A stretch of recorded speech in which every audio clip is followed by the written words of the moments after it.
Dear student, myself Rajendra Asari, I am assistant professor in computer science department at Government Bangat PG College, Didwana.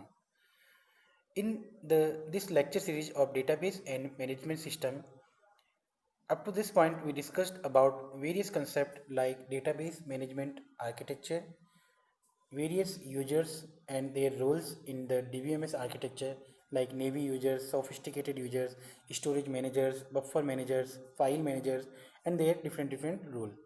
Then we discussed about the relational schema and instances, various levels of abstraction.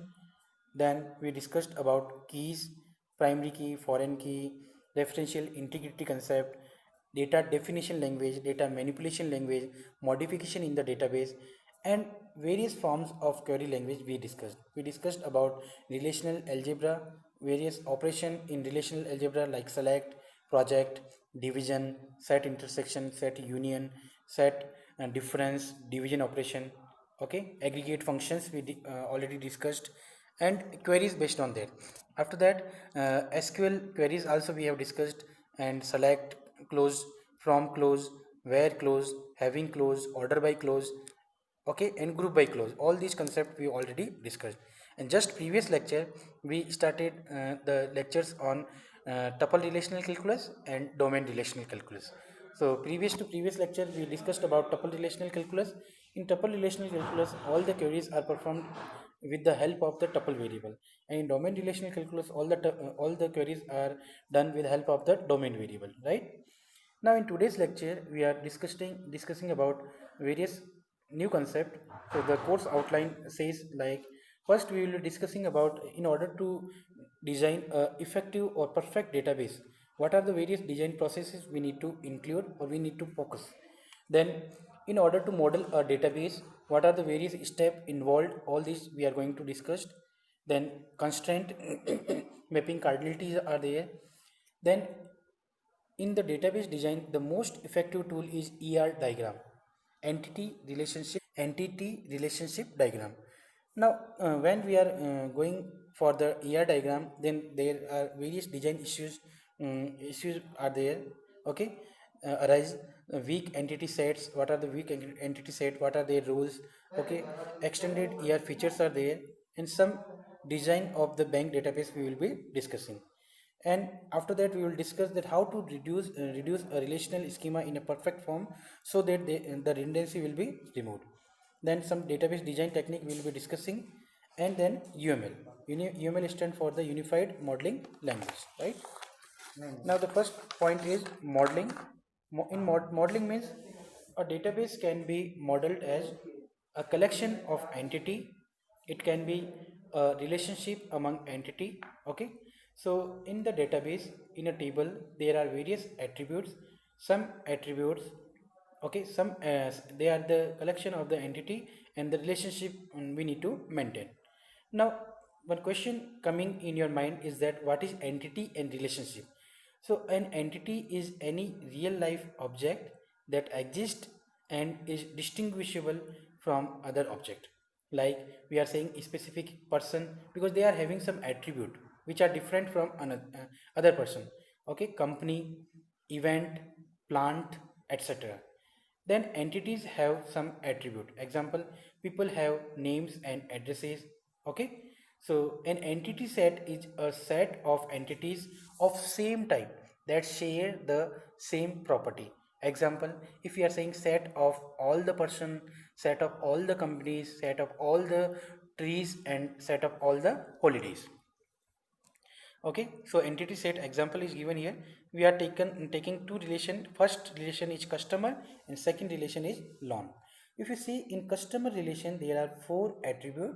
First attribute is customer ID, customer name, customer city, and uh, customer city. First part customer street, and last is customer city. Customer ID, customer name, customer street, and customer city. Similarly, in loan attribute, there are two loan relation. There are two attribute: loan number and amount. Okay. So if you see this table, this relation, then you will find that all the customers like John, Smith, Hayes, Jackson, Curry, Williams, Adam, all are having some same set of the attribute, same type of set of attribute. The values are different, no doubt. Suppose John's corresponding city is Harrison, and its ID is different from the Ray or North Block. Okay, we can say the streets are different, customer city are different. Okay, but they are sharing the same type of attribute, means customer ID is there for every customer, customer name is also present, customer street and customer city, all these four attribute are present for every door, right? That's why they are of the same category and they are called as entity set. So this is the entity set and named as customer. Okay, or in other words we can say every relation which are having more than one rows, and all the rows entries are different for every attribute, and two rows entry are different for every attribute, then we can say that this is a table and the table will be called as entity set, right?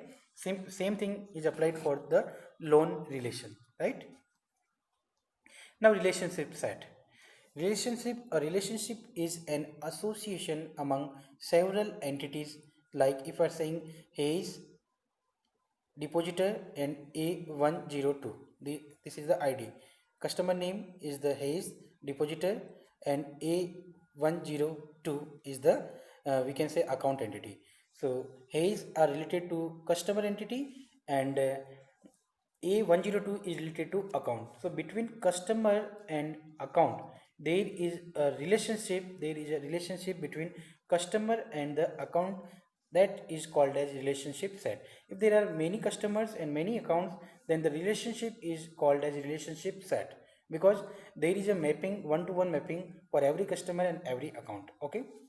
So a relationship set is a mathematical relation among n greater than equal to two entities. Minimum two entities are required for a relationship set. Okay, each taken from the entity set, like E1, E2 up to En. These are the entities such that E1 belongs to capital E1, E2 belongs to capital 2, E2 entity set, and so on, where E1 E2 is all is a relationship. And suppose in this example, Hayes A102, Hayes are taken from the customer and A102 is taken from account, and both these value are related to a relationship, and the relationship name is here depositor. Same case is applied. Suppose customer and loan. In the customer we are having customer name, and in the loan we are having what? Loan number. If you are adding, or if you are making relationship between customer and loan, then the relationship name is borrower. Okay, in the borrower there are two value, customer name and the loan number, right? Next, so relationship set borrower is written here. In this relationship, if you see, there are all the entries from the customer relation and all the entries from the loan relation, right? And in between, the set is called as what? Relationship. So in this relationship, we are taking customer name. Customer name are unique. So customer name picking from the customer relation, and we are taking loan number from the loan relation, and we are making a new relation called as borrower. New relation called as borrower relation we are taking. Okay. Now relationship set. An attribute can also be property of a relationship set. Every relationship set can have some attribute also. We are saying that every entity is having some property. Similarly, relationship set can also have some properties, or we can say some relationship set can have some attribute. For instance, the depositor relationship set between entity set customer and account may have the attribute access date, right? Access date is present between the customer relation and account relation, and the relationship set is, we are saying that depositor, right? Now degree of relationship set. In simple terms, we can say degree of relationship set means in a relationship how many entities are participating. If there are one entity participating in a relationship, it is unary relationship. If there are two entities participating in a relationship, it is binary relationship. And if there are three three entities are participating in a relationship, then it is called as ternary relationship, right? So it refers to the number of entity set that participate in a relationship set. Relationship sets that involve two entity set are binary or they are having the degree 2. Generally, most relationship sets in a database system are binary because minimum two entity are present in every relationship. Now, relationship sets may involve more than two entity sets also. So, some real life example is written here. Suppose employee of a bank may have jobs means responsibility at multiple branch with different job at different branch, right? Then there is a ternary relationship set between entities. First entity will be employee, second entity will be branch, employee name, employee ID, okay? All this information will be there. In job, which type of job he is doing. So job is having some property. Okay, job means type of job, in which branch. Okay, the branch name will also be included in job entity. And third is branch. In branch name is the primary key, branch city, branch street. Okay, all this information may be present in the branch. So there are three entity: employee, job and branch. And among these three entity, one relationships is there. That's why it is called as what? Ternary relationship. Now, relationship between more than two entity sets are very, very rare. Most relationships are binary, right? Attribute. An entity is represented by a set of attribute, that is descriptive properties possessed by all the member of an entity set. Suppose we are having two relation, customer relation. In customer relation, customer ID is the property of the customer. That's why it is a attribute. Similarly, other attribute: customer name, customer street, customer city. So there are four attribute. Among these attribute, one attribute or combination of more than one attribute will make the primary key of that particular relation, right? So primary key means set of attribute. Based on that, we can distinguish among two tuples or two record of the relation. Next relation is loan. In loan, there are two attribute. One attribute is loan number.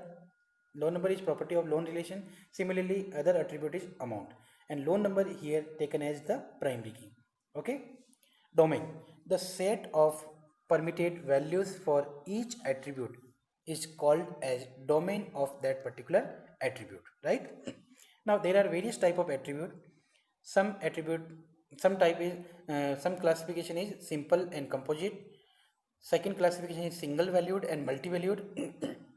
Example of multi-valued attribute is phone number. Suppose we are saying that in customer relation there is one column phone number and one column is customer name. So corresponding to one customer there may be more than one phone number. So customer name is single but phone number is more than one. It means it is multi-valued attribute. Phone number attribute is multi-valued and single valued attribute is customer name. Okay. Next is derived attribute. Okay, the attribute which can derive from other attribute. Like I am saying that my current age is 31. So if I want to just calculate my age uh, in the today as per the today date, then I should know the exact date of birth and subtract that date of birth from the current date. Then I will get exact age of myself. It's clear? So some composite attributes are listed here. Composite attribute means which comprise some sub attribute. Suppose I am saying my name is Rajendra Aseri. So my name is divided in two parts. First name is Rajendra and second name is Aseri. So attribute which can be further divided in different sub attribute, that is called as composite attribute. Okay, like address is also a type of composite attribute because in address there are various sub attribute like street name, city name, state, postal code. So all these four subfield are comprises and added, and then final composite attribute will be address. Okay.